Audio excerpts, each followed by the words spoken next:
Hey there, bosses. Corey from the Being Boss team here. I'm popping in to let you know about a new way for you to stay up to date in the world as a creative entrepreneur. Brood. Brood is a weekly email curated by the Being Boss team just for you. We share articles, podcasts, and resources from around the internet on the topics of mindset, money, and productivity to help you show up and do the work in your business. Learn more and sign up for free at beingboss.club/brood. That's beingboss.club/BREWED.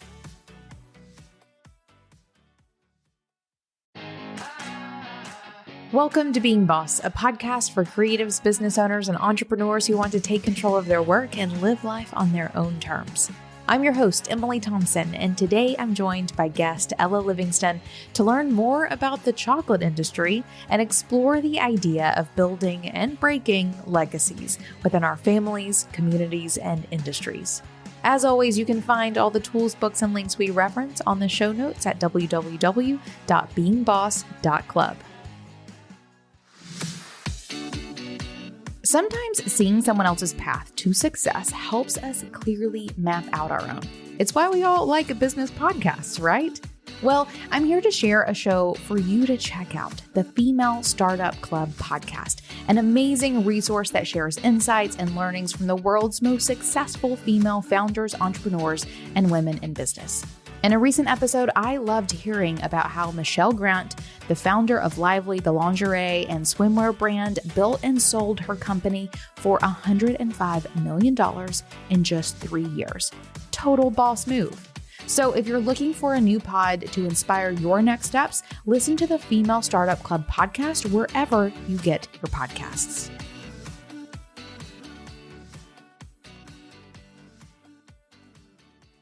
Ella Livingston is the co-owner and founder of a premium chocolate company called Cocoa Asante. She was inspired by her family's background in the cocoa industry in Ghana, as well as her travels abroad. Her business partner, Natasha Guerrero, joined in 2021 as co-owner and head chocolatier. Their goal is to have an upscale bean-to-bar shop that sources cocoa beans directly from Ella's family's farm. The shop will allow customers to tour the facility so they can see how chocolate is made and learn more about the inequities that exist in the industry and what Cocoa Asante is doing to make a difference. Ella, welcome to Being Boss. Thank you so much for joining me. Thank you for having me. I'm excited to be here. I'm excited to have this conversation. I gave a little bit of an intro just now for the listeners, but I also want to say that I have had the pleasure of seeing Ella at pop-ups at the market. I've had her chocolate multiple times. I've bought it for a couple of holidays over the past year or so. It has been such a pleasure to get to know you a bit, also your chocolate. Obviously, to eat your chocolate. I was at a session that you did at Common House with the Chattery. We've had Shawanda here on the podcast before, who is co-founder of the Chattery, for a really amazing session that you gave. And once hearing you speak, because I've eaten your chocolate, yes, but after having heard you speak, I knew I had to come have you share this perspective and this experience with our audience. So let's give it to them. I'm excited to dive in. All right. Let's go. Let's get it. Perfect. So then to get us started, we like to start with entrepreneurial story. How did you get to where you are today? Oh my goodness. Where do I begin? So I always start by sharing that, Cocoa Asante is my way of extending my family's legacy. So I came from, I'm from Ghana, which is in West Africa. And in my family, we have cocoa farmers. And my mom would always tell me that growing up, but it would always go in one ear, go out the other. I wasn't really paying attention. What does it matter to me? Cocoa farmers. And she would always say Ghana is known for having the best, chocolate, the best cocoa beans. And like I said, it didn't mean much to me until I studied abroad. And when I would say, Ghana, I'm from Ghana, the first thing people would say is, oh, chocolate. And I was like, wait a minute, maybe my mom was really onto something, because in the US, nobody really cares that Ghana's known for chocolate, but abroad, where high quality chocolate is really valued, they know Ghana's a place that you want to source your beans from. And so that kind of got the gears turning, of, let me, creating high quality chocolate with, the cocoa beans from, Ghana. And I came to the US, kind of forgot about the dream. And then one day my dad was just like, hey, didn't you want to like start a chocolate company? And I was like, oh yeah. So then I literally started. I got a name. And then I started to look up how to make chocolate, right? Because I had no experience, no formal training. I just knew the taste that I was going after I had experienced, high quality chocolate in Japan. I knew the taste and the experience and the feeling I wanted my customers to have, but I didn't know how to get there. So it was a lot of YouTube University, Google University, looking at blogs and reading through different pastry chef posts. And on the business side, I knew that I didn't want to fail as a business. The failure rate for small startup business is so high, and it's even higher for women-owned business and higher for Black-owned business. So it was almost like I had all these checks going against me. So I got the support that I needed through, local nonprofits that are here to support businesses. I think they're nationwide, so you might even find your own local chapter, but Launch, the Company Lab, the Small Business Association, incubator programs, any and everything I could get support from, I pretty much utilized them as a resource. And little by little, we've grown from me not even knowing how to work with chocolate to me now have a business partner who went to pastry school in New York, who moved down here to help me build the business. And this is the first year we've been operating year round. And so it's been exciting to see the growth. We also even just added our first part-timer. We're going to be onboarding them in the next couple weeks. So that's really exciting. Thank you. So yeah, a lot of growth has happened. And in between that, I became a mother. I'm still working full time. And so balancing all of that has been a journey, but I'm excited to see where we go from here. Yeah. I feel like I remember seeing you maybe at the market the first time. What is time? I don't even know. I remember seeing you at some point a while ago. How about that? And then I felt like I was seeing you everywhere. And my friends were saying, did you, have you snagged some of that chocolate yet? Have you, they're doing this pop-up over here. And even just now I was telling someone locally that I was about to interview for the podcast, and they were like, oh my God, I love their chocolate. Like, I feel like you probably don't even understand how much your brand has grown locally, and to see the trajectory that it took of just sort of seeing around to now. Again, anytime anyone says anything about let's do a pop-up, let's do a market, are you going to this thing? Often your name comes up all the time as a local business. That. Well, you're doing it. You are doing it. Yeah, right? It doesn't seem like it sometimes from the inside, out, but I really appreciate hearing that. Thank you. Yeah, you're showing up. You have a great product. You have this amazing story behind it that means something. And it's a funny comparison. David, my partner David, who you I think you've even said almanac. Like David and almanac are synonymous. He got some coffee from someone at the market once, and the same market that, Almanac's at and Cocoa Asante is at. And David got some coffee and asked the guy, he's like, so tell me about this coffee business. He's like, oh, retired, and I bought a roaster. I'm just seeing what I can do. I know exactly who you're talking about. That's my neighbor. And David was like, oh, okay. It's cool. Coffee was great.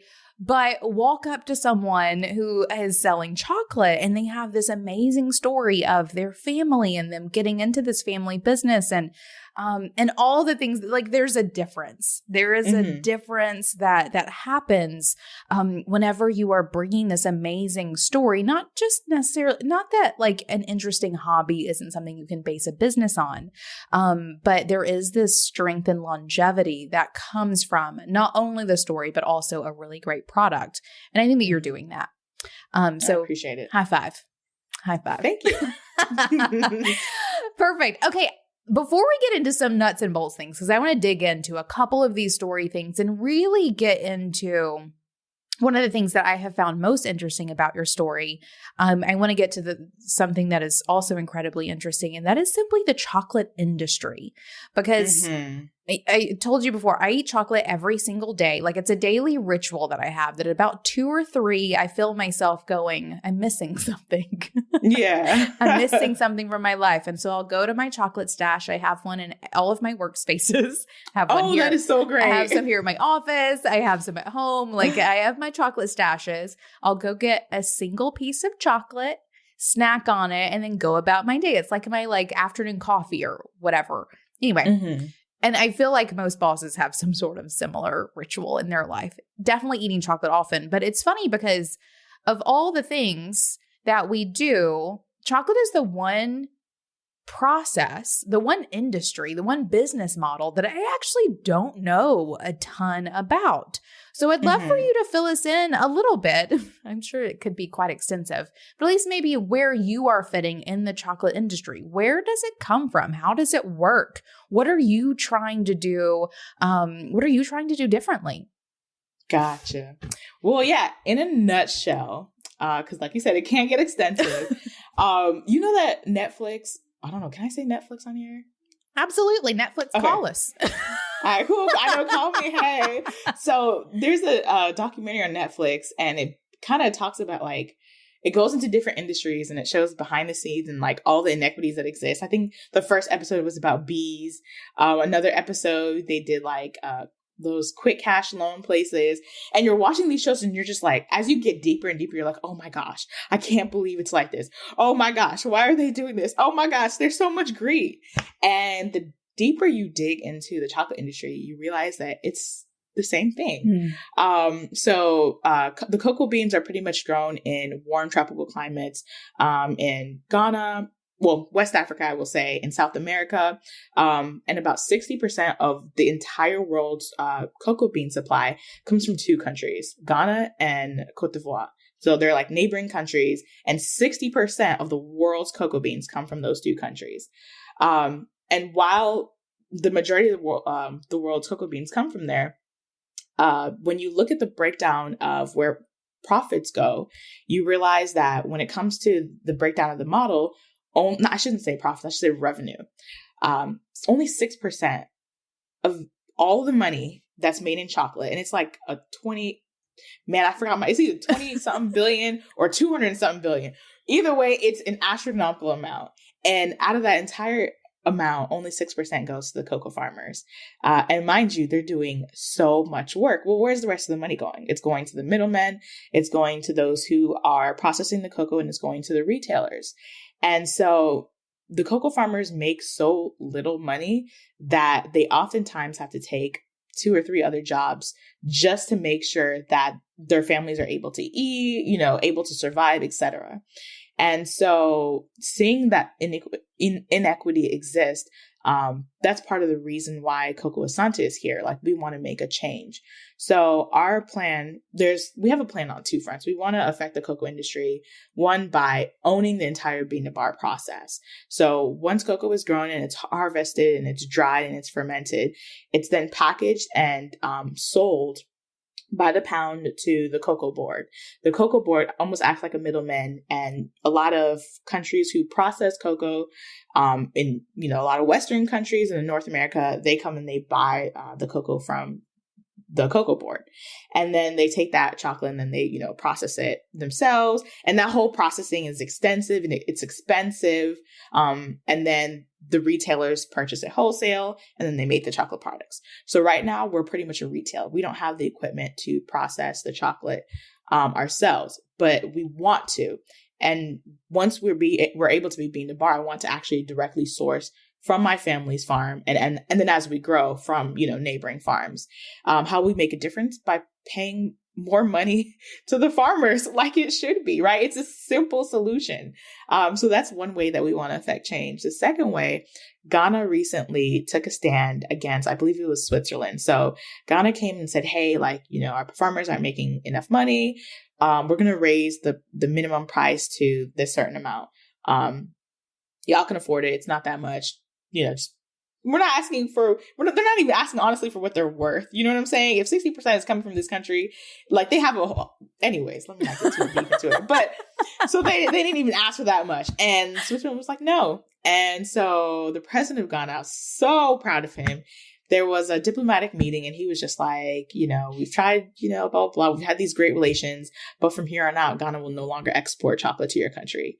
And we're going to I was so, I think I shed tears. He's like, we're going to process the chocolate ourselves in our own country. We're going to add value to the product, and then we're going to export the product ourselves. There's a lot that goes into that. And Ghana is still developing the infrastructure to be able to do it. But I'm so proud that they took a stand against a large country and such a wealthy country like Switzerland. Because oftentimes when, countries like Ghana take a stand for themselves, rightfully so, they're met by so many sanctions. And so I'm proud that we're able to stand up regardless of what the consequence may be and say, hey, like, you guys didn't value us as we should have been valued. And so we're going to do it ourselves. So the second aspect of what Cocoa Asante wants to do is we want to build a processing plant in Ghana and process chocolate back at home as well. And it'll be the same company, but kind of separate. So I guess Cocoa Asante will be like the North American company, and then we've actually registered another company. It's the same name with different spelling, slightly different logo, in Ghana. And we're getting, ready to take the steps on, taking back what's rightfully ours. Oh, yes. Okay. Couple like weird little questions. One, the bean board. Is that a government board in Ghana? From what I understand, man, I don't even know. I don't know if it's private or government owned. I don't know. I guess that's something that I need to figure out because I'm still learning about how things run in Ghana. Sure. So, okay. And then that's one thing. And then two, are you able to buy around the bean board? So when I first started this, my mom told me the answer was no. Yeah. But I believe that I'm able to directly source it myself so that exactly. And so because a lot of the farmers, like, it's not like they have access to the companies themselves, right? And so what happens is you're selling whatever you harvested, and then the cocoa board gets to decide, like, okay, this is high quality chocolate. We're only going to sell this amount. Or if it's going to a company like a larger company that doesn't really make high quality chocolate, like M&M. They often just let's just put this like they just mix a conglomerate of different like cocoa beans. It doesn't matter the quality, it doesn't matter, and then they sell that, and so sometimes the farmers, like, they can't, what they harvest is not enough for them to take to a company themselves. Sure. And like I said, they don't have the connects. But if we come in and we're saying, hey, no, like, we're specifically looking for you guys, and also, hey, this is my cousin. Like, my cousin's the one who runs our farm. So we have that direct contact to be like, okay, we're just going to get it directly from you. You don't have to go and sell it by weight and be undercut, right? We're going to pay you more than double what you're getting, triple what you're getting. Oh, I hope that doesn't make the bean board angry. I hope so. Like, I don't know what I'm going against, but like, if it wasn't for the pandemic, I had planned to make a trip in 2020, 2021 to just learn and see what all I could do. But that's been kind of held back. And so we're more so focusing on growing it on this end and building that demand so that when we go back home, it's like, okay, like, no, we're ready to launch. Like, we need, several tons, not just, kilograms, but we need several tons of chocolate to be shipped to us, Wonderful. Okay. So you then, a couple things. Let's recap. So Ghana is wanting to build processing into how it is that they are sort of packaging up chocolate and shipping it out. So it's not just raw chocolate right from the farm. And you are wanting to build your processing in Ghana too, or are you wanting to build your processing here in America? So I'm planning on doing both. Love it. Yep. Yes. So at first I just wanted to process here and have people, come in and tour the facility, see how we make chocolate, learn about the industry, and then the same chocolate they saw being processed, they're eating, right? So that's part of the plan. But then what I want to do in Ghana is more so going to be like the chocolate that we process is going to be wholesale, because I also know it's very important that Ghana's really processing in-house, adding that value. And so what we sell here is going to be more so retail, little couverture chocolate, bonbons, bars, really delicate pieces. But then what we do in Ghana is we're going to be wholesaling. And so when, chocolatiers and other pastry chefs are looking for a chocolate brand, they can come get that from us in Ghana. Oh, I love what that does, because that really does take out several of the middlemen. If no one is processing in Ghana, but let's say you are a chocolatier. Chocolatier. You're good. Huh. I think I just made restaurateur and chocolatier the same thing. Yes. So you're a chocolatier here. You want Ghana beans. You have to go not to Switzerland, but to some other like third country to get, because they're processing it, correct? You can't go to Ghana and get processed beans. You have to go to the wherever is processing Ghana beans to get Ghana chocolate. Yeah, for the most part. Nice. I think there's one large company in Ghana right now, I believe, or maybe there's 3. It's not very many that actually processes chocolate in Ghana. But there, like I said, there's not very many. Yeah. And so we want to kind of be a part of that change, because cocoa beans it's our number one export. So the fact that there's so few companies that process chocolate is kind of, it's a little alarming. So yeah, right now the cocoa beans that we source right now are from Ghana. But like you said, we have to go through a third party. So because I want it to be processed. And so I'm going through a company that's based out in Europe to get cocoa beans from Ghana. Yeah. And I'm still getting cocoa beans from Ghana, but to me, that's like, I'm not there yet. It's silly. And so that's how I'm working as fast as I possibly can, trying to grow as much as I can so that I can just cut that out as fast as possible and just go directly to the source. Oh, wonderful. I love all this, but also whoa and good luck. Thank you. Yeah. That is a lot. But I totally see why all of that matters. And across the board, right? It matters for the farmers in Ghana. It matters for the Ghanaian, thank you, the Ghanaian economy in general, to have more of that money staying in the country. It does for anyone here wanting to source those beans. You actually get to go to the source to source those beans. Exactly. And I also just love that you are doing this too from this place of legacy, if we can move into the next topic too, because for you, it is so much more than just coffee. This is what your family has been doing for generations. So I would love to hear from you then, like the next piece of this puzzle in terms of your family legacy and really why it is that you are in chocolate now. So, like I said before about my mom telling me that our family grew cocoa. We grow a lot of other things, but that's like one of the main things that we grow. And just knowing that, we do that, but it's not enough to sustain those of us who rely on it. My cousin who manages our farm, like he also has another job and he also grows other crops. And so this is really personal. You know what I'm saying? And now what I'm doing is not just for my family, but I also want to make change in Ghana. So it's also like the cultural legacy that I have being a Ghanaian and loving my country. I want to see it progress. And so that I want to have that impact, have that change, or what am I make an impact. Sorry.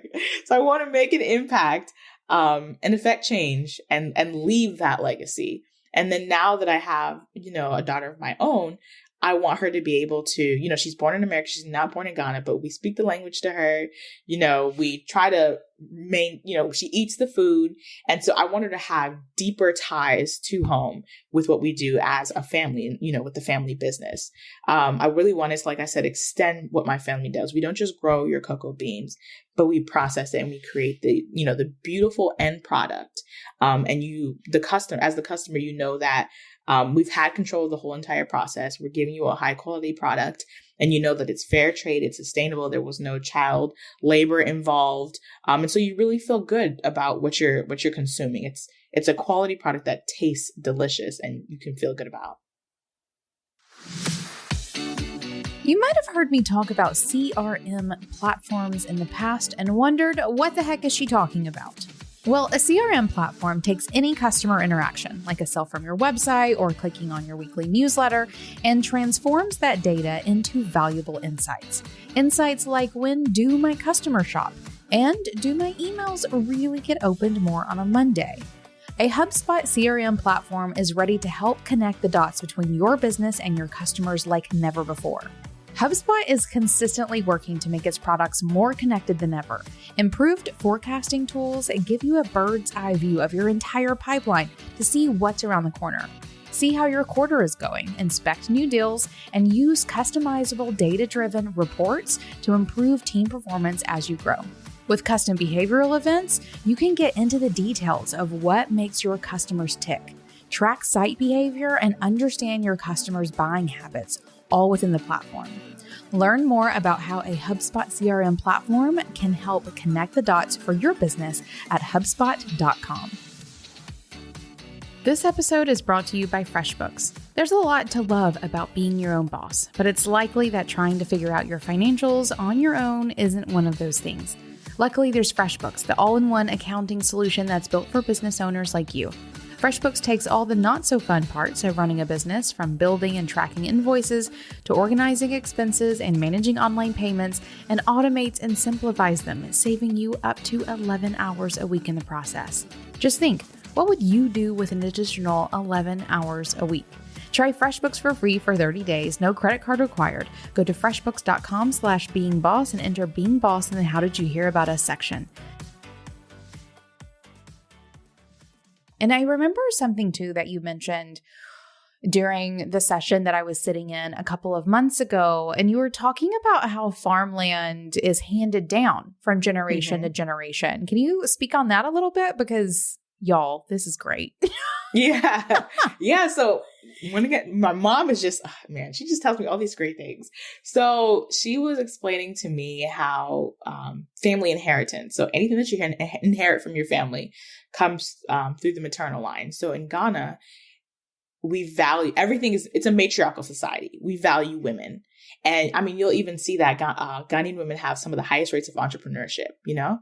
And so she was telling me that family land is passed down through women. And so, for example, she and her sister have inherited basically all the family's like land. Like anybody in the family can use the land. You know, we have hundreds of acres. You can live on the land, you can build your house, whatever you want. But the name of it's in our family name, and they're the only ones who have any legal claim to it. And so if my mom, she's had 2 sons and then she's had me a daughter. My brothers can't lay any claim to the land. Only I can. And then if my brothers have daughters, they can't lay any claim to the land because they came through my brothers. So the fact that I have a daughter is really important, especially as a firstborn. She can lay claim to what I can claim, which is what was passed down to me from my mom. And so looking at our family, my mom has so many siblings, but there are so few women who can claim it. On her generation, it's just her and her sister. In my generations, there's only 3 of us, me and my 2 cousins. And then me and my 1 cousin. And then in my daughter's generation, there's 3 of them. So my daughter and her 2 cousins. And so, I mean, you're looking at 3 generations, and there's 1, 2, 3, 4, 5, 6, 7. There's only 7 women in 3 generations who can claim all this land. And I mean, we have so many family members. And so that's another reason why it was important for me to start Cocoa Asante, because I'm doing something with what was passed down to us, right?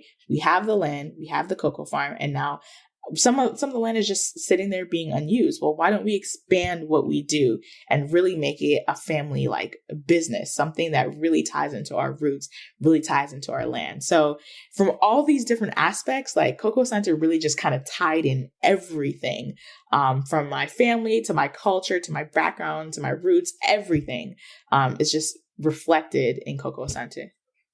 And I love how Coco Asante also takes something that has been a family business, it sounds like, for generations, right? This farmland, and you're literally turning it into an international empire. I'm trying. Oh my goodness, I'm trying. Just low key I'm like hoping that. I could do it in one generation. Like if I could accomplish this in one generation, I mean, who knows where my kids can take this, you know? Yeah, for sure. I mean, and I why not? Like, why couldn't you do that thing? I think I'm so inspired by that story for so many reasons. And really the most of which is that you've allowed it to inspire you so much, right? That you, even though you no longer live there, you are still so connected to it that you are literally making your like life decisions around staying connected to it and adding to it, which I find truly inspiring. So from all of that, like, what does legacy mean to you? Like, what is like fueling you on the inside to show up in this way? And how does it affect, you know, your decision making and how it is that you are moving forward down this path? Man, ooh, that's such a deep question. Let me make sure I can tap on aspects about it. So to me, you know, growing up, honestly, I'm not gonna, legacy didn't really mean much to me. Like, I knew I was from Ghana. I knew we spoke the language. We ate the food at home, but I didn't really want to kind of do much with it. I would almost say sometimes I didn't like the legacy my parents left me. The fact that I was an immigrant, the fact that I wasn't from this country, the fact that we ate different foods. Sometimes especially as a kid, you know, high school, middle school, elementary school, like you're made fun of for being different, right? The color of your skin, how dark it is, the different foods that you eat. You know, so I really shied away from my legacy, my heritage, who I was. And it wasn't until I actually went to an HBCU, Spelman College, shout out, that, like, honestly, it changed my life. And I really started to embrace who I was and really appreciate where I'm from. And, you know, that's when I also started to recognize what all my parents left me. You know, they didn't have $1 million in the bank to leave me an inheritance. They came to this country, they sacrificed literally everything. They started from scratch. They went back to school. And so I recognized as I got into college, I recognized what all they gave to me, the legacy that they left me. And so then I started to embrace that. And once I embraced that, I think that's when the ball really started rolling. And okay, I'm embracing my legacy. How do I build upon it? And then once I had a child myself, then it became all the more important. Like, no, you cannot fail. You cannot stop, because it's so much bigger than me. You know, it was before, you know, it was for my family, but now I can see, and I can look into my daughter's eyes and I see who exactly I'm doing this for, right? I don't want her to have some of the same struggles that we've had being that first generation. So a lot of times when I talk to some of my friends who, you know, we were kind of raised here, but we were born in Ghana. Our parents came here and they were that first generation and they had to start all over. So they gave us opportunity. We're that next generation and we've had opportunity. We've taken advantage of the opportunity, and now we've started the process of building. And so now I have to build enough so that my daughter has like a running head start. And she can continue to build upon the foundation that I've laid. And so that's how I see legacy. It's just something that I just continue to build on from what generations before me have done. And it's something that I'm excited to see continue to grow even after I've taken a step back. Oh, you did a great job answering that question. I appreciate that. Great job. I appreciate that. Oh, okay. So you've talked a lot about family legacy, which I'm so glad that you have access to that for a lot of listeners. And I remember this being part of the conversation at that session was you prompted us all to sit and think about like what our legacies were. And we all sat there and we were like, you know, misogyny and like all like, you know, white supremacy and like all these like awful things that like, right? We look at our generations before us, like not a lot to be proud of when you really get down to it. And I would imagine there's probably a lot of listeners, and like my hand is totally raised. I remember thinking like, I hate this question. Like I can't even think about this. And I remember talking to you about it afterwards, and you sort of putting me at peace with this idea that, family legacy is not the only legacy there is. So I'd love to hear your take on that. So yours is obviously a very strong family legacy, but what other kinds of legacy can we connect ourselves with to give us that like passion and like, I don't know, follow throughness that you have found with yours? Yeah. So I guess in a way, even though I have this family legacy, but like you said, it's not the only type of legacy you can have. And I remember like in that room, some of the things that people were bringing up, sometimes legacy can just be something really, really small. But it's like a little tie that just carries through. And mine's cornbread. Cornbread. I mean, somebody brought up quilting. Yeah. Just little, or the language, continuing to speak it, to their kids. One legacy that I guess, well, let me say it like this.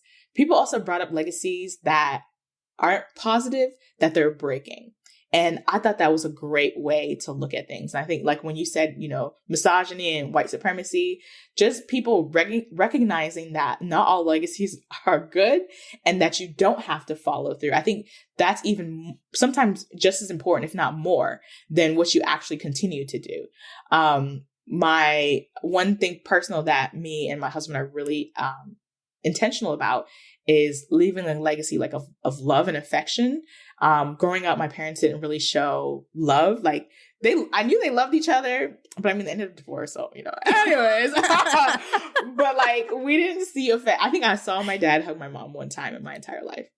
That's the most affection I have ever seen my parents show. And so for us, we're very intentional about, in front of my daughter, we're always saying, I love you. We're hugging. We're just always loving on each other, because I want her to feel that. My husband, one of the legacies that he's breaking, which I guess you can call generational curses. So his great grandfather was born in, we say 1931.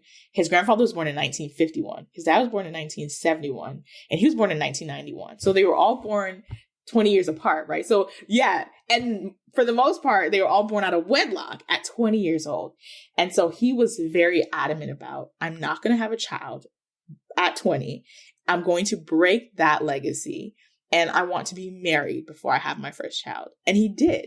And so that was a legacy that he broke that was very important to him. And he's building this, we're building this beautiful legacy of, like I said, of love, in our home. And so when I think of different types of legacies, I think of legacies, not just the big ones, but the small ones that carry through, like language, like hobbies that you continue to do, like recipes that you pass on, but then also those legacies and those curses that you're intentional about breaking. Yep. I need to be reminded of that breaking one. I feel like that is probably the work of our generation, right? In a lot of ways, is to break 1.5 million different little legacies that all need to be, one, brought into awareness. Oh, we keep doing this thing, right? Whatever it may be. 2, how can we break it? And also, I love how this is also what you're wanting to do with Coco Asante too, right? You are also seeing a long line of legacies that need to be broken and restructured so that they function better. Oh, wow. Girl, yes. You're the first person that said it like that. That's beautiful. Thank you. Damn, I like that. Right? This is very much so, I think, like some of your really important work here, which is why I had to get you here to talk about this. So then my recommendation, anyone listening to this, is think about what those legacies are for yourself and not just your family, because I know for a lot of people that can bring up a lot of things. A lot of trauma and triggers. Indeed. But also, what are those legacies that you want to break? And then also find the legacies that you are continuing forward, maybe that have nothing to do with bloodlines, right? I think, us showing up as, for us, women entrepreneurs, What legacy are we building upon and moving forward with? What do we want to break and leave behind and, restructure into something new? Or even in your specific industry, right? You are working in a legacy of chocolate, right? Of like in the chocolate industry, what are you going to take forward, build upon, make better? And what are you going to break down and completely restructure or leave behind altogether? It's funny. I think, in a new industry, something like podcasting here for me, that's an interesting one. I'm going to have to think about that one. But I definitely think that there are ways that we can all sort of put ourselves in a thread, right? Or as a thread in a legacy and we get to decide how we want to continue forward one way or the other. That's right. Ella, this is so good. Okay. Let's go back to chocolate. If we may.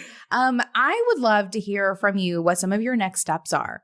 Basically, like you've connected yourself with what it is you want to do and how it is you want to do it. COVID, I would say COVID aside, but we can't. It's here. That definitely has some things, or has done some things in your plans. But what are you planning to do next? What are your next steps? So next steps, really just to finish out the year strong. Yeah. We're getting ready for the busiest season. Next year, my goal is to have, some, of course, financial goals to hit. I want to make enough so that I can go full time. My business partner can go full time. We can hire more people.